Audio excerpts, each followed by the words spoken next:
Hai semua, Assalamualaikum warahmatullahi wabarakatuh dan selamat pagi. Saya harap anda semua masih lagi bersemangat untuk meneruskan PDPR kita pada minggu ketiga untuk PKP 3.0 ini. Baik, untuk minggu ini, cikgu tetap akan teruskan penggunaan antologi, buku antologi iaitu Bintang Hati. Jadi sebelum ni cikgu dah bincangkan tentang cerpen. Cerpen Legasi Tapai Ubi. Jadi hari ini pula cikgu akan bentangkan juga kepada awak semua tentang satu lagi tajuk, tetapi dia lebih ringan lah kalau nak dibandingkan dengan cerpen. Tajuk hari ni ialah Sajak Bintang. Jadi sajak ni tidaklah begitu panjang macam cerpen, hanya satu muka surat sahaja dan saya yakin kita boleh habis menganalisis sajak bintang ni pada hari ini.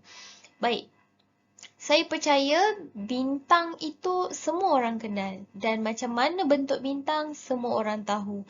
Dan kita tahu bintang itu tidak dapat dilihat, tidak dapat disentuh, dipegang, tapi hanya dapat dilihat pada waktu-waktu tertentu dan pada cuaca-cuaca yang tertentu. Dan kalau kita lihat bintang tu sifatnya bergemelapan, bersinar-sinar dan begitulah juga apa yang kita nak sampaikan dalam sajak ni. Siapa yang kita katakan bintang tu, kejap lagi kita akan tengok. Baik. Hari ini standard pembelajarannya ialah 4.1/4.1.2 yang mana anda semua perlu memahami dan mengapresiasi karya puisi dengan memberikan respons peribadi tentang maksud tersurat dan tersirat dalam sesuatu puisi. Jadi, kita akan cuba rungkaikan apa maksud sajak dan apa yang dia nak sampaikan kepada kita para pembaca. Baik. Sebelum kita mulakan, saya nak awak dengar dulu sajak yang disampaikan oleh seorang cikgu lah. Bukan saya, tapi seorang cikgu. Baik, dengarkan.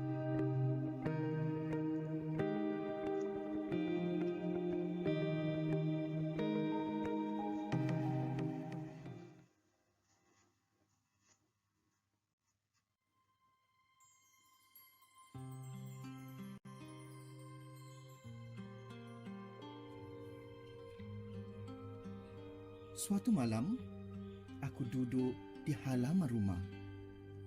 Kulihat cantiknya bintang-bintang menghias langit yang terbentang. Aku ingin terbang ke sana, membawa pulang bintang-bintang. Tentu ibu gembira, tentu ayah bahagia melihat rumah ini penuh dengan cahaya. Tetapi kata ibuku, itu tidak perlu. Ayah sudah ada bintang.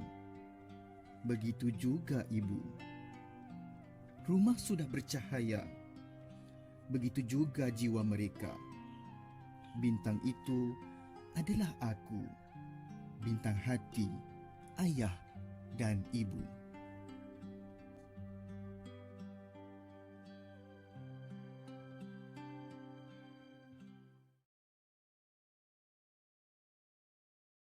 Baik, seterusnya kita pindah pula kepada maksud sajak. Jadi sajak ini telah dicipta oleh Siti Zaliha M. Hashim.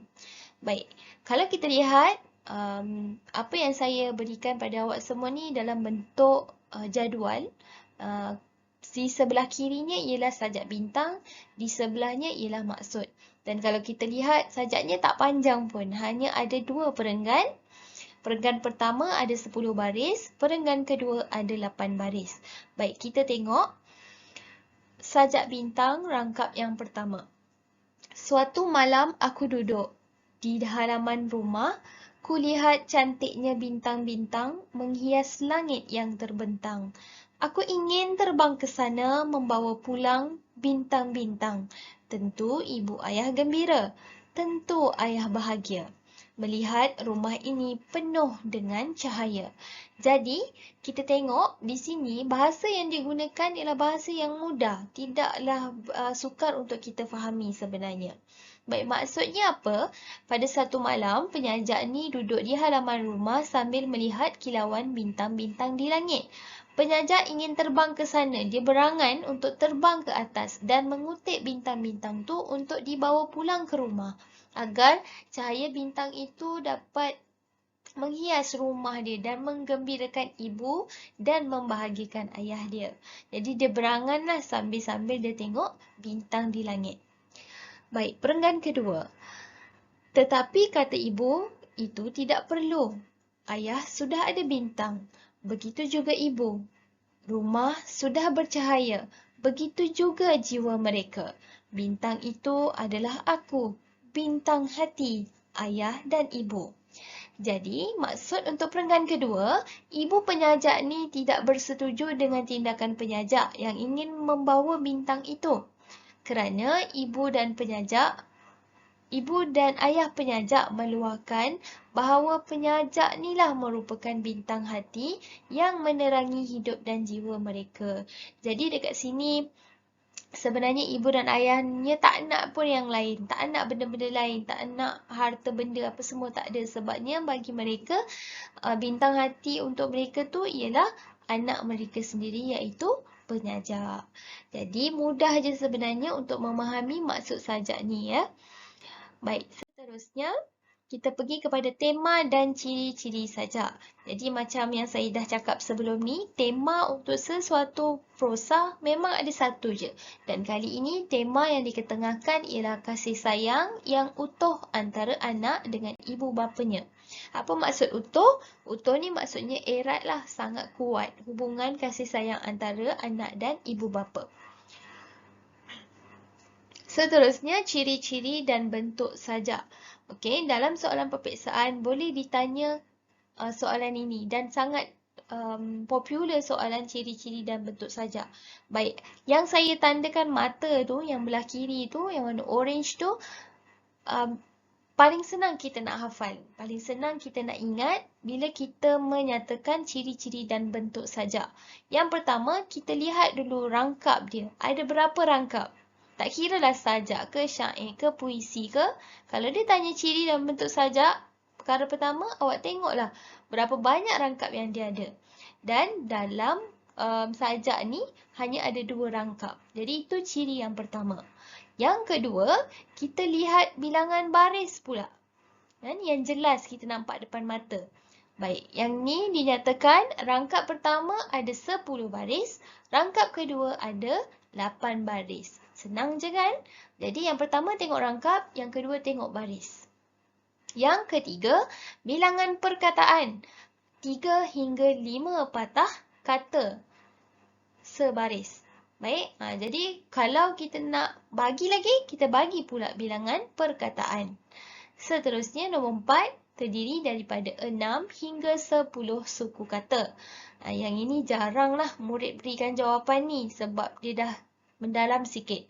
Jadi yang ambil yang paling senang, kita tengok A, B dan yang E ialah bentuk. Bentuknya ialah bebas. Macam mana nak tahu bebas ke tak? Tengok huruf akhir setiap baris sama atau tidak. Kalau hurufnya sama, bentuknya terikat. Kalau hurufnya berbeza, bentuknya bebas. Mudah je. Kepada nada dan gaya bahasa. Baik, nada yang digunakan ketika penyajak menyampaikan sajaknya dan menulis sajak-sajak ni ialah romantis. Romantis ni bukan saja antara pasangan suami isteri, antara pasangan kekasih, tidak.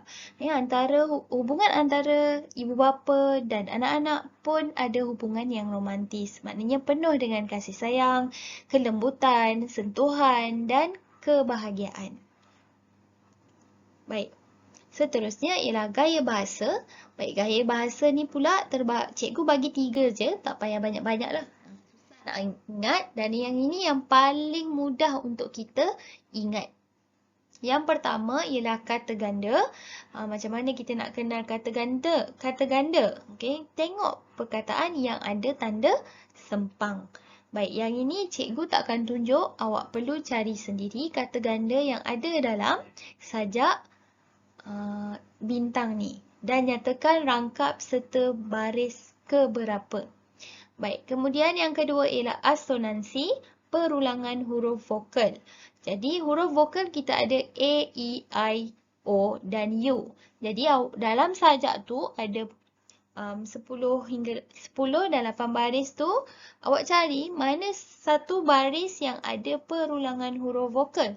Jadi kalau awak pilih huruf A, awak carilah ayat yang ada lebih daripada sekali dia berulang huruf A dan nyatakan contoh, rangkap dan baris.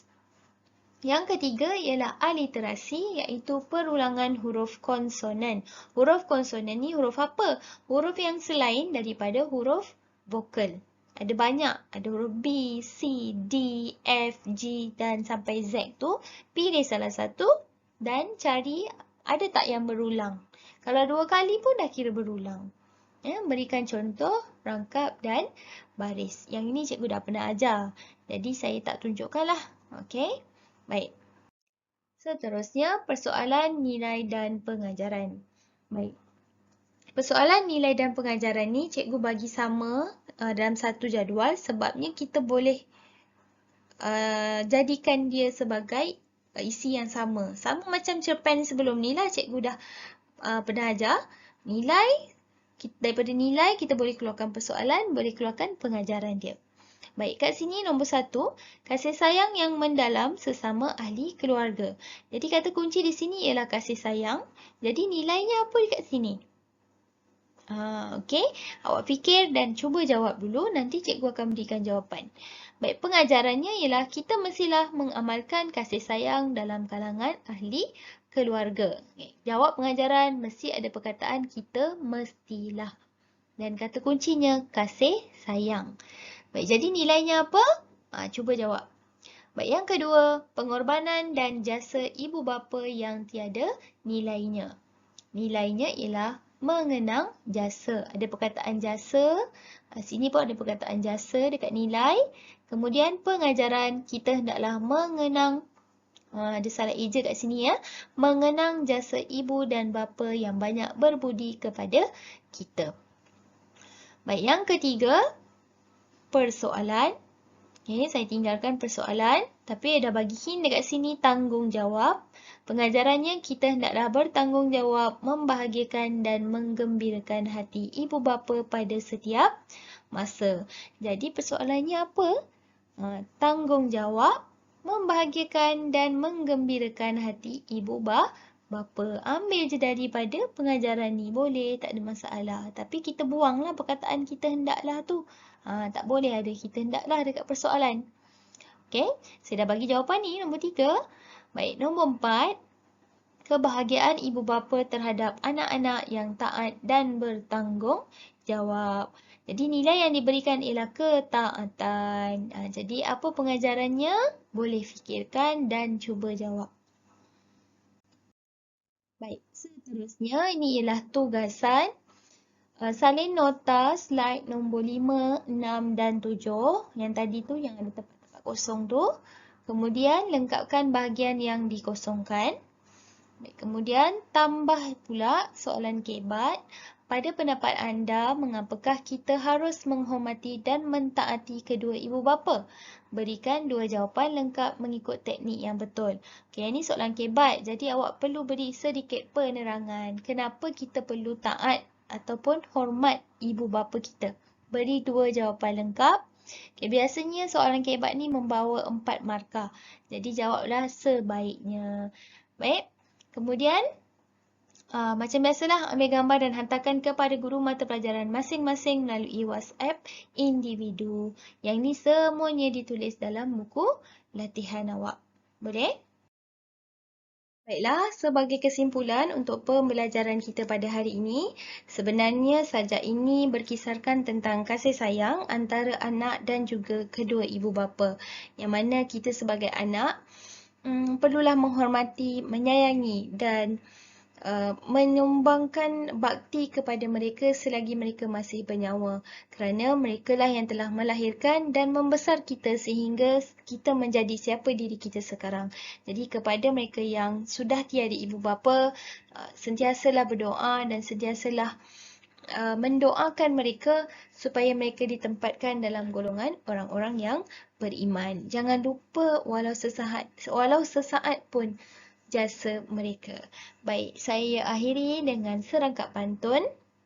Pohon jati kuat kayunya, pohon nyor tinggi batangnya, murid sejati banyak ilmunya, bekal mengabdi nusa bangsa.